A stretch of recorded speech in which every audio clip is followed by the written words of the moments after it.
And just like that, we're back. So, as we can clearly see, what happened last time is somehow, some way, Jenna has made her way here.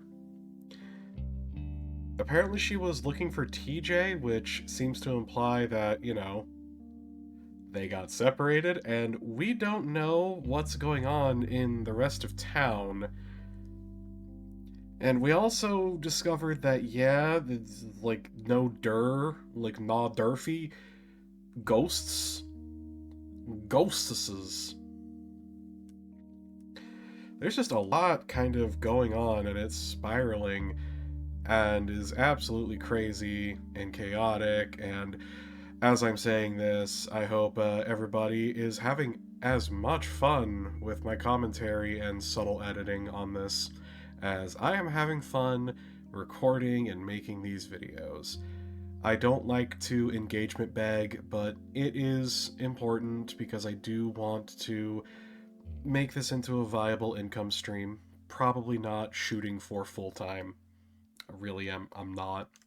But I just want to make enough. You know what I mean? I just want to make enough where I don't have to work overnights anymore and I can have a normal, functioning, like average daily schedule.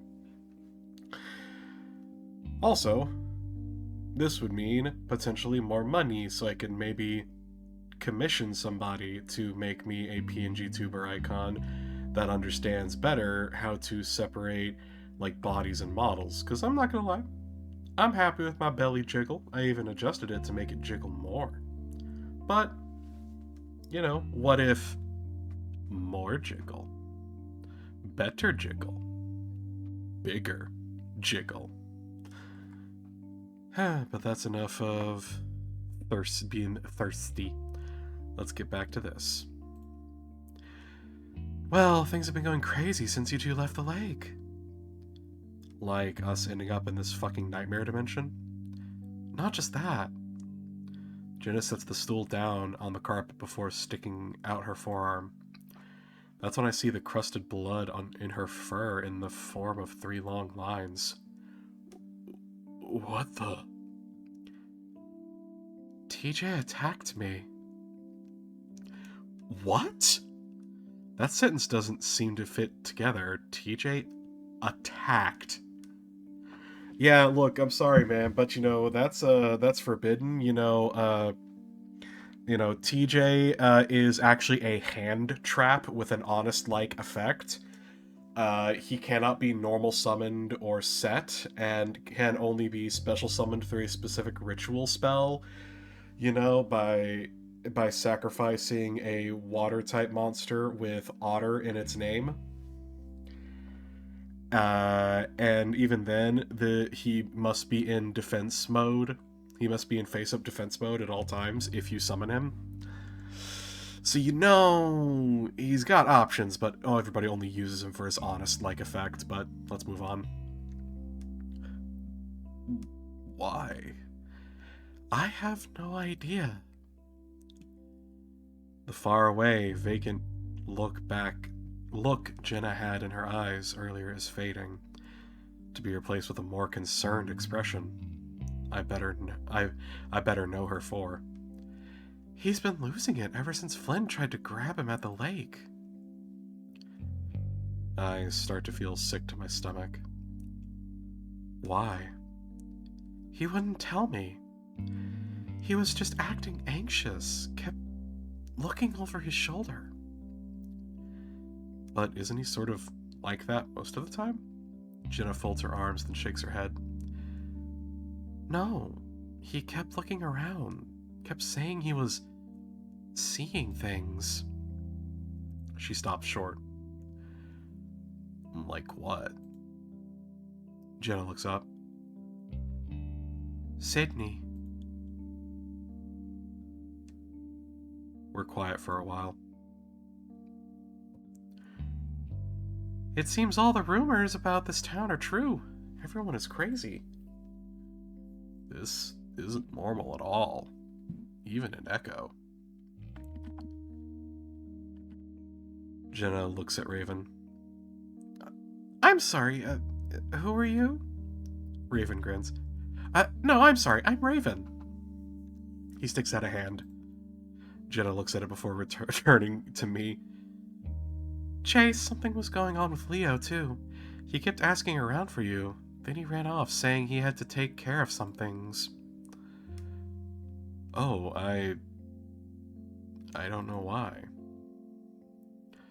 I try to think of what Leo might have wanted from me, but I draw a blank.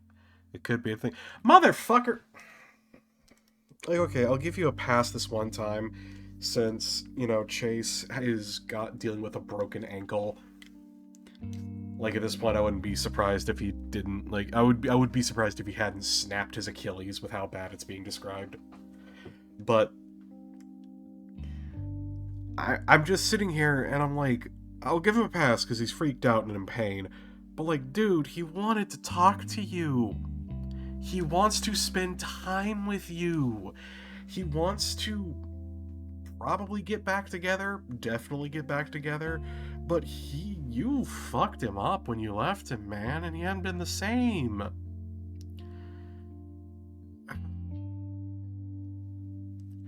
God damn it, Chase. Anyway, I've been trying to find TJ for ages. I don't even know what day it is anymore. Tried Carl's house since I'd ran out of any other options. Jenna goes quiet, then reaches into her pocket and pulls out her phone, holding it up, clearly looking for signal. Just as I got to your house, Carl, I heard popping sounds.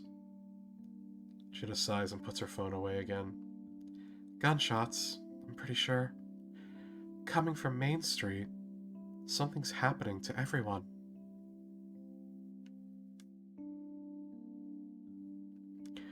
Jenna slides her hand into her back pockets, looking around. And now this. Wow. So something fucked up is happening all over town. I think about Leo and TJ, and my stomach twists at the thought of them being out there. I can only hope that they were able to get out somehow. At this point, I'm just waiting to wake up. We all are. Yeah, especially after a giant smoke monster chased us around the dining room. What? Jenna looks at me and Carl. Carl glances back at me and asks, as if asking to be the one to explain the impossibility that had just happened. I take a breath, trying to think of how I'm going to say this. So, I think at this point you're just gonna have to just go with whatever this place throws at you, Jenna. Yeah, we've all kind of just accepted what's been happening. Well, we have to, otherwise it would just be us sitting around freaking out about how crazy this all is and not doing anything about it. And so far, it seems we've at least been moving things forward. Jenna stares at us. What happened?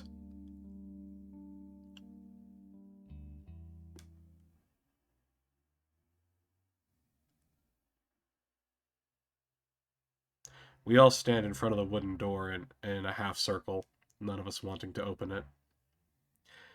So, this is all to clear James's name. Seems that way. But why go through all of this trouble? I rest on my good foot on the carpeted floor while I lean on Carl's back, wanting to give him some relief from carrying me all the time. Probably because of the smoke monster thing. It's trying to stop him. Maybe it's making all of these obstacles? Huh.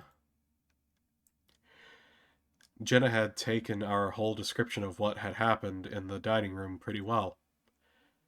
She listened silently while it explained what had happened so far. So, I guess if we can get his story straight, maybe get it out there, get it out to the town about what really happened, we might be able to get out of here. Jenna eyes the door. You think that there's maybe a reason why this monster doesn't want James to get this information out? We're quiet for a moment. Well, we don't have much else to go on. Again, there's a long pause as we all contemplate what the hell might be behind the door. That pause is broken by a certain husky, though, as his white hand suddenly reaches out to grasp the handle. Maybe we've already done what needs to be done. I'll bet this gets us home. Raven.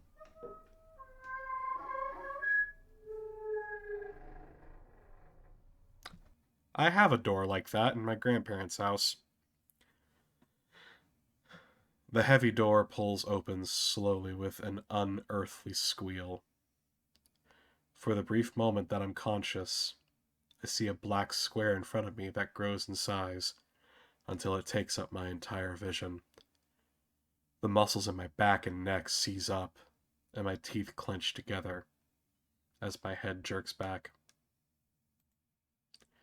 And then I'm falling.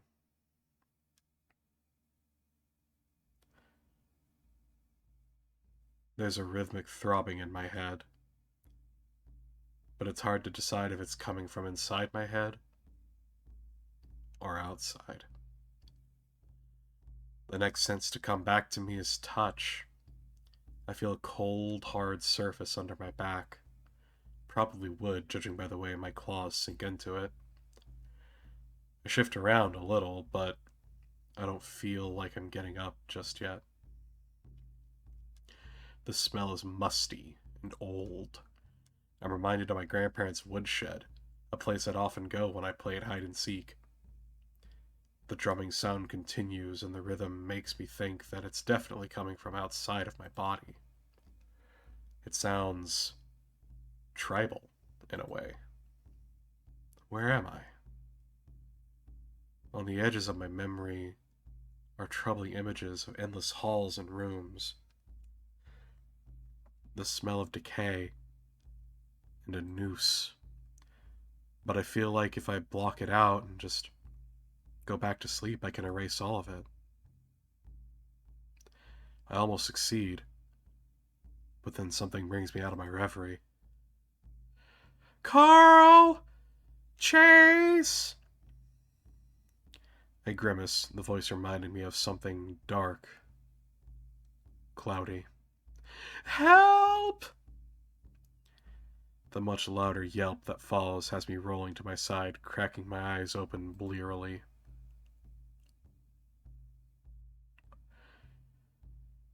I'm in a dark room. Very dark. The only source of light coming from what looks like a candle on the bedside table. A large bed sits next to it. I'm laying near the foot of this bed, and opposite me I can barely make out a wall next to which is a wooden box. Help! Raven's plaintive moan forces me to my feet, my joints cracking uncomfortably. As I drag my right foot up to stand under me, a blinding pain flashes up my leg, sending bright white across my vision. I let out a muffled scream of pain behind my clenched teeth, closing my eyes as I wait for it to subside. Memories are starting to flow back to me. There's a doorway in front of me, and I start to make my way towards it, hopping slowly on my left foot, holding the right off the ground. I come into a small hallway, one that branches to my left into a corridor of darkness. Right in front of me, however, is a set of stairs. Light glows at the bottom, and I'm pretty sure that's where Raven's voice is coming from. In fact, I'm pretty sure I can hear other voices coming from there as well. I look down at my ankle, wincing as I see that it's gotten even bigger, more than twice its original size. I'm starting to think that it's more than a sprain. As I made my way down the stairs, cringing with every light hop, my stomach starts to sink. I remember now the weird mansion that we were just in, the doors and hallways and the smoke monster. And the door we just went through, whatever's happening to us isn't over yet. When I reach the bottom of the stairs, I find Jenna and Carl standing around a tall brown wardrobe. As I stand there breathing heavily, Carl turns to see me. Jace. He immediately rushes to my side, his hooves clopping loudly against the wooden floor. I think he's simply coming over to support me, but he wraps me in a hug. God, I keep worrying that one of us is gonna disappear. I'm glad you're here. Yeah, I'm fine. I was upstairs in a bedroom, I think. The anxiety I'm feeling all over the whole situation goes away just a little, absorbed into the soft warmth of Carl's body. See, okay. I mentioned this. I mentioned this at another like an episode or two ago, but it's like, see, that's all I wanted. I wanted just a little nod, little wink, wink mention of a Carl belly woo. Because good God knows I'm a little tense right now with all this. Over Carl's shoulder, I can see Jenna watching us, her eyes narrowed, expression dark. I'm about to ask what's wrong when I hear a loud bang from inside the wardrobe. Guys? Are you still there? I think something touched me. Jenna turns back to the wardrobe, silent for a moment, then bends down to look at something. Guys? I hear a metallic click. Then Jenna jumps back as one of the doors swing open, and a black and white blur falls out like a rock. Raven face plants neatly into the wooden floor. Why we gotta make him so slapstick? Come on now, stop it. Like I will admit that on the whole, Huskies are just silly goobers, just little guys. It's like, imagine having beef with them. They're just a little guy. They're just a little guy. It's like, come on, don't relegate us to just comic relief. That's specious. He stays there a moment, moaning into the planks before Jenna bends over to help him up. Are you all right? Ah, yeah. I just felt it felt like something grabbed me. I look back up into the wardrobe and find a very bare and empty wooden compartment. I'm inclined to believe him, though, after everything that's happened. Where are we? It's a good question. Now, with the excitement over, I take the opportunity to look around as well. Everything is wooden here. The walls, floor, ceiling. There's a large rug on the floor, covered in colorful patterns and shapes. It reminds me of the art projects we'd do in elementary school when learning about the natives.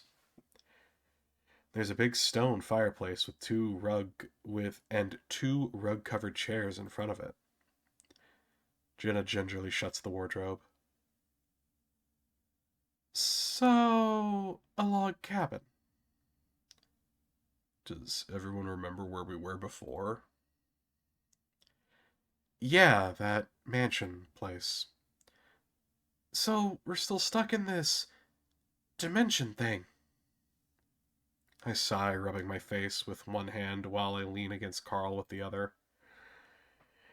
I'd long ago given up on trying to figure out exactly what the hell's going on. Like Carl said earlier, we just have to keep moving and hope we can get out of here. What's that sound? The drumming that I had thought was coming from within my head has started up again. Drums? The husky moves towards the wall, which consists of several logs stacked horizontally on top of each other. I can't see anything. Cracks are filled with stuff. I look around again, this time more carefully. Right in front of me is a large log door, not unlike the one we initially came through. On my left side, separated by the stairs, is what looks like the kitchen side of the room. In it, there's a small table with two chairs on either side. There's also a big black wood-burning stove next to a few shelves, which are full of pots and pans. Various tools and furniture clutter up the rooms. And there's a window. I pointed out to Carl. Look, let's try and see out through there. And once again, I'm being reminded of Silver Dollar City.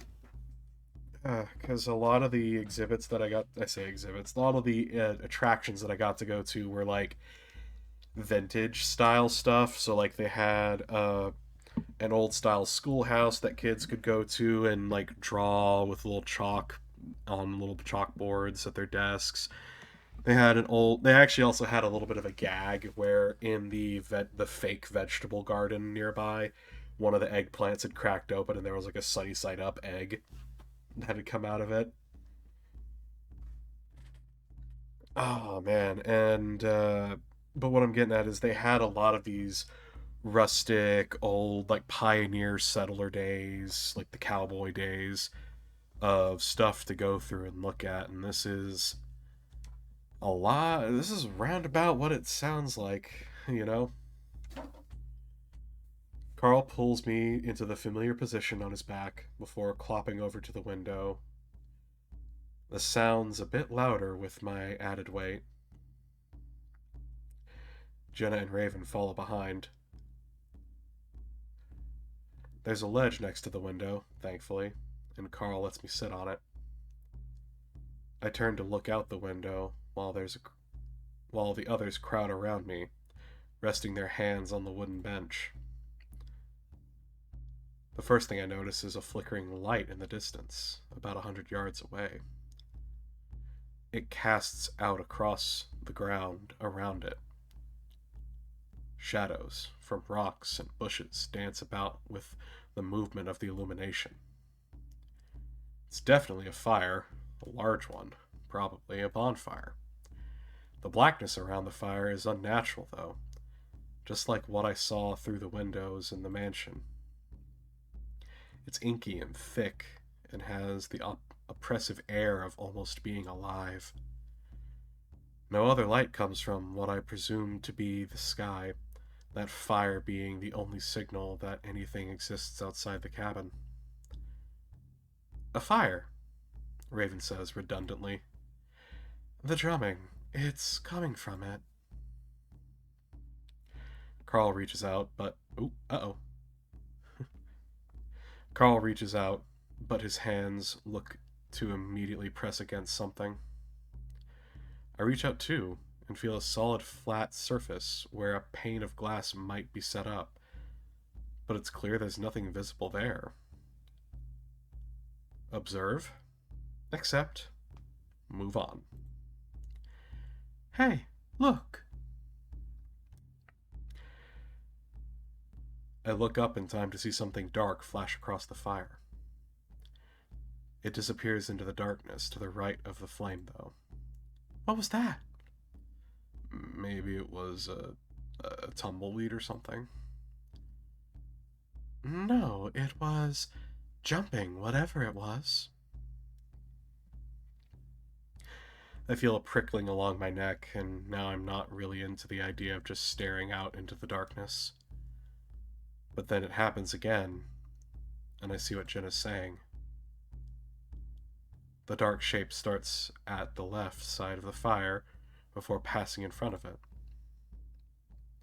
I get the brief impression of a tail and ears, legs and arms pumping as if jogging in place. It moves past the flames, and it disappears into the darkness again. Something's out there. We continue to watch, but the drum beat dies down, and after about a minute, it's clear nothing's moving around out there anymore. What was that? Well, Carl glances at Jenna. The drum beat sounds kind of native, don't you think? He's clearly waiting for Jenna to confirm. Maybe. There's an awkward silence before Carl coughs. Well, let's think. We weren't able to get out of the mansion until we found that letter, right? He looks at me. Yeah, I respond automatically. Well, if that's the case, then maybe we have to find something in here, right? I guess that would make sense, but what are we supposed to find? Another letter? Yeah, didn't someone tell you about finding something that would open the door? Yeah, and I think it makes sense that whoever set this up would do it in the same way, right? I sigh and stop staring at the window. My back sore from the twisting motion. I sit straight up on the bench and look back into the cabin. Well, if we're supposed to find another letter, there's a bunch of places to hide it. Maybe we should try the door first?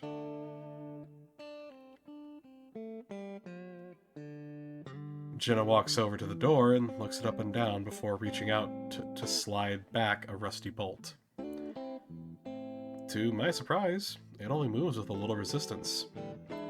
Uh, are we sure we want to go out there? I mean, we don't know who that is running around. Jenna hesitates, then heaves back on the door, but it doesn't budge, not even an inch. Jenna sighs.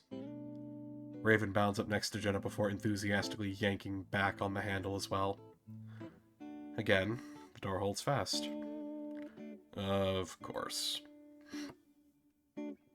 Jenna stares at the door a moment before turning to us.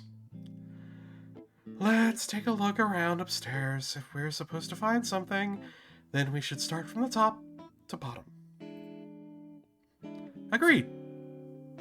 Carl bends down to pick me up, but I rest a paw on his shoulder. Wait, I don't want you to have to drag me everywhere, let alone up and down stairs. He stops mid-stoop, his face level with mine as he looks at me. You sure? I don't really want to leave you alone down here. As I look back at him, I can't help but note the differences that I noticed earlier. His face has harder lines, his fur duller, eyes somehow deeper, wiser. You alright? I break out of my trance and blink. Yeah, I'll just stay down here and look around where I can. Jenna and Raven are already making their way up to the stairs, Raven going on about how his family used to have their own log cabin. Alright, but shout if you need anything. I smile. At least I feel like some parts of Carl are still familiar. After the ram heads up the stairs, I lean back on my little bench, letting my head tilt back as I close my eyes. Even in this new environment, everything is still feeling surreal. I've come to welcome the feeling, though. It's a nice little barrier to everything that's happening right now. In some ways, I can still pretend that this is a dream. Hell, even now, I'm thinking it's a dream. That I'm somehow stuck in one of my paralyses. My paralysis.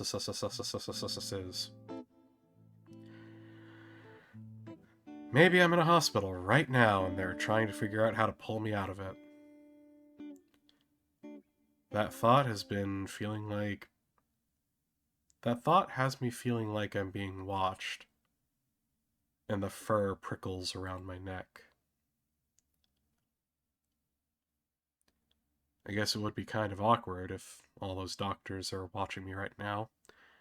Maybe Carl and Jenna are there too, and Leo and Flynn and TJ. The feeling gets stronger, so I turn back around to look out the window. It's still silent, and the lonely little flame in the distance continues to flicker around the rocks and sagebrush. It makes me wonder how endless this world is. If we're in some type of ghost dimension being manipulated by what are basically ghost gods, then will this whole ordeal be never ending? The thought twists my stomach, so I stop thinking about it. I turn back around and force my eyes to start scanning the kitchen from top to bottom, looking for something, anything that might stand out. I assume I'm looking for a letter, but again, if rules are limitless in this world, then there's no telling what it might be that we're supposed to find next. I think about vocally asking James or whoever the hell it is for some help. Maybe some kind of hint at least, but there's no way I'm gonna do that without the others with me. Thinking about pushing off the bench to start limping around the kitchen when a small scratching sound catches my attention.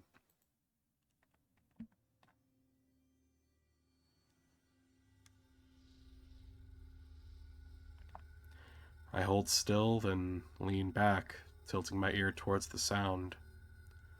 It's muffled and a bit distant, but it's come directly from my left.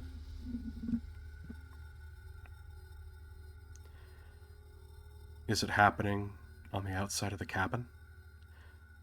My fur prickles, and I think about calling Carl. I can hear the three of them stomping around, talking to each other in muffled voices from upstairs. I turn again, this time a little more tentatively. The dancing bonfire continues to glow quietly. No other movement outside aside from the shadows. This time a rustling sound comes from the same spot, and I instinctively turn my eye to its direction. Carl! I raise my voice only a little bit, but their conversation carries on upstairs as if I hadn't said anything. I look up the ceiling, then back out at the window. The rustling sound continues. This time in earnest, as if something's twisting around the brush. It's coming from just out of view of the window, right at the base of the house. I hold my breath and lean forward, stretching my neck up to get a better angle and peer down into the darkness. It's really dark.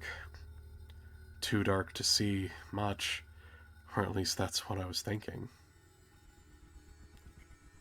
Almost as if it has its own glow. A bright white face stares back at me from the blackness.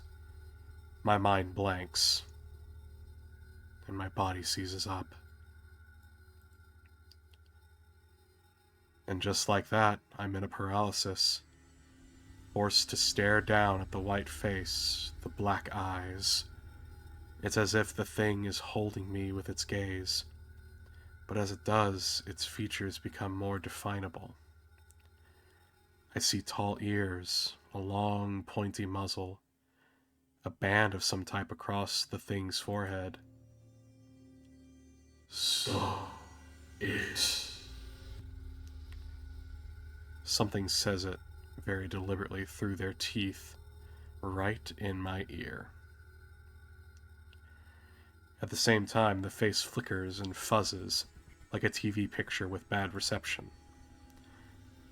The head twitches and shifts, then the muzzle opens. Ah! Jesus Christ. Fuck you.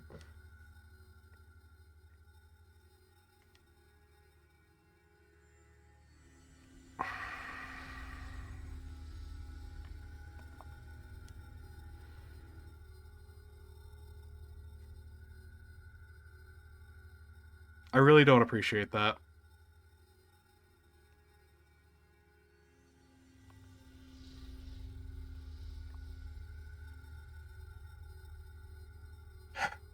The cackle that comes forth is all at once terrifying and familiar, and at that moment, I'm released. And that is where we're gonna call this episode. Fuck me, man.